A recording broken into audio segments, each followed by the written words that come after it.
Bonjour à tous. La Bible contient de nombreuses promesses nous assurant de la présence de Dieu à nos côtés, et particulièrement du fait qu'il pourvoira à tous nos besoins.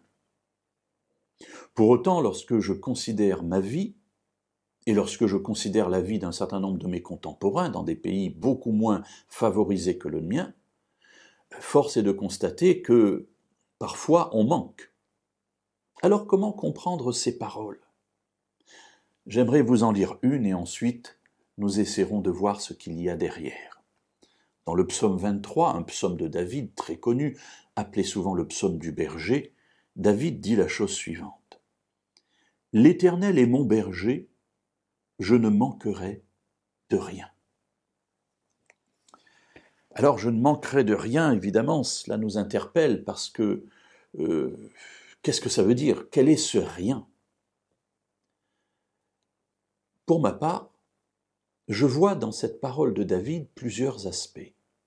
Le premier élément, c'est tout d'abord une confiance qu'il met en Dieu, en disant en quelque sorte, c'est vers Dieu que je me tourne pour recevoir ce dont j'ai besoin.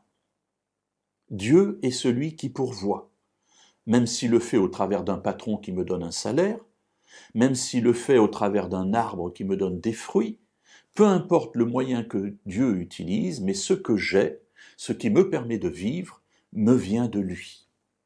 C'est de l'Éternel que vient tout ce que j'ai. Le deuxième aspect, c'est je ne manquerai de rien. Et effectivement, derrière ce rien peut se cacher beaucoup de choses.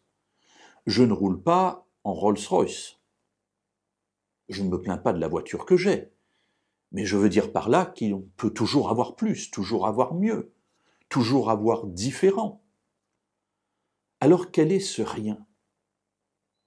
Pour ma part, je comprends cela comme étant Dieu m'assure que j'aurai toujours l'essentiel pour vivre. Cet essentiel peut être une tartine de pain.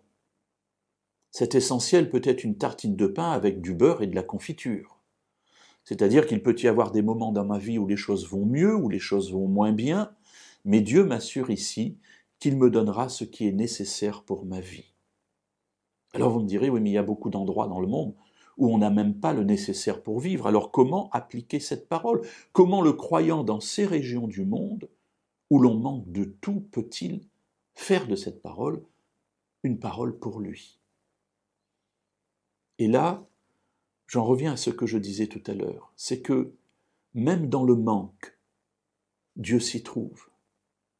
Même dans la chose dont on est privé, qui peut être une chose essentielle de la vie, Dieu est là, et au travers de cette parole, il m'assure qu'il sera toujours là, avec moi, pour m'accompagner, y compris dans le manque.